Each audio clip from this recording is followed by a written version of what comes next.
مشکوپشیلەکەی نێوان هەولێر و بەغدا لەسەر نەوت و بوجە.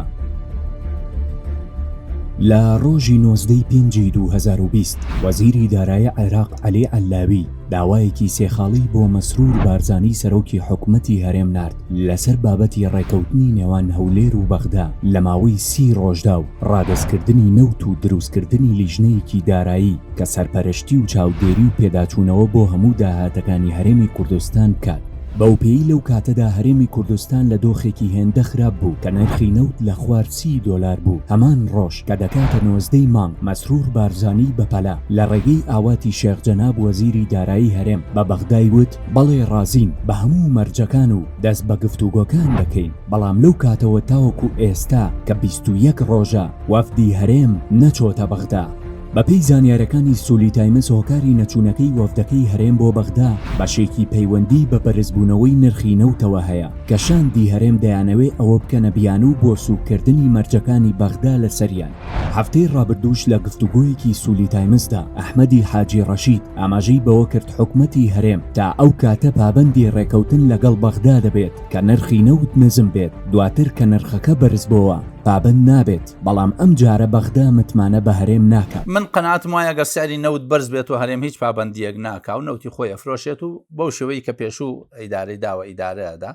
چکە قەناعتی وایە نەوت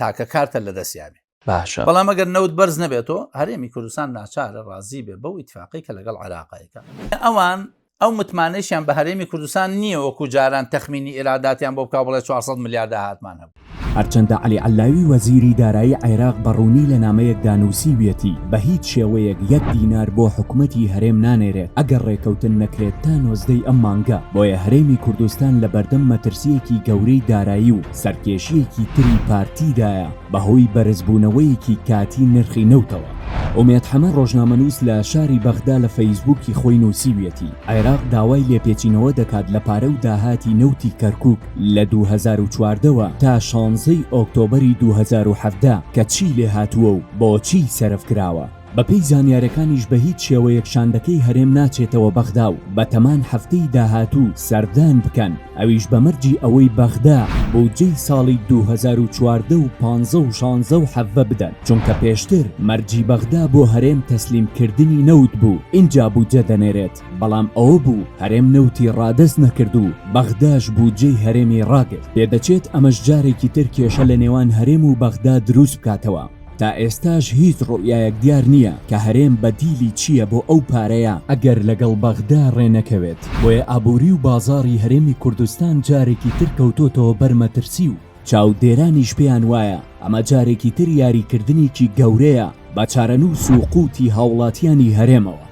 لەمبارەیەشەوە سەرکەوت شەمسەدین و غالب مەحەممەد ئەمڕۆ بەیانێکیان دەرکرد و داوایان کرد پێویستە حکومەتی هەرێم واز لە قومارکردن بە قوتی خەڵکەوە بهێنێت، چونکە ئەگەر وانەکات ئەوە ئەوان لە بەغدا فشارەکانیان زیاتر دەکەن و حکومەتی هەرێم بەرپرسیار دەکەن لە بارودۆخی دارایی دواکەوتنی موچە و قۆڵبوونەوەی زیاتری کێشەکان. هەروەها ئاماژەشیان بەوە کردووە بەپێی بە دوواداچوونەکانیان مەسرور بارزانی نکۆڵی لە مەلەفی نەوتی کەرکووک دەکات کە عێراق دەیەوێت لێکۆڵینەوەی لێ بکات و دەشڵێن لەو ماوەی کە عێراق داوای دەکات نەوتی کەرکووک لە نێوان پارتی و یەکێتی دابەشکراوە کە 270,000 بەرمیلی نەوتی ڕۆژانە لە کێڵگەکانی بای حەسەن و ئاڤانە لەلایەن کۆمپانیای کاری سەر بە پارتی دەستی بەسەرداگیراوە و فرۆشراوە. هەروەها 150,000 بەرمیلی تری کێڵگەکانی بابە گورگوڕ و جەمبور و غەباس لەلایەن کۆمپانیاکانی شیمال و قەیوان و نۆکانی نزیک لە یەکێتی فرۆشراوە.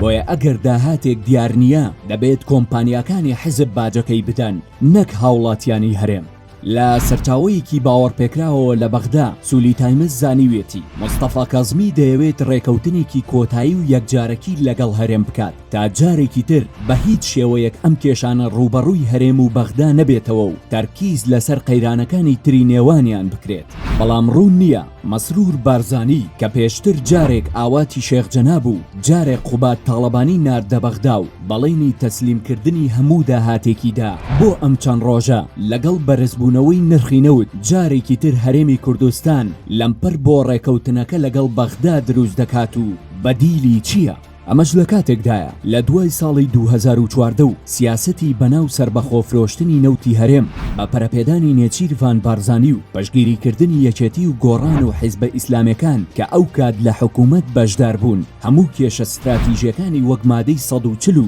ناوچە جێناکۆکەکان و قەرەبووکردنەوەی ئەنفال و کیمیاباران و کۆمەڵی کێشەی تری هەڵبەسرا و وەلانراون لە پێناو مەلەفی نەوتدا کە ئێستا لە جیهاندا بۆ تەکاڵایەکی مەترسیدار و کەمبایەخ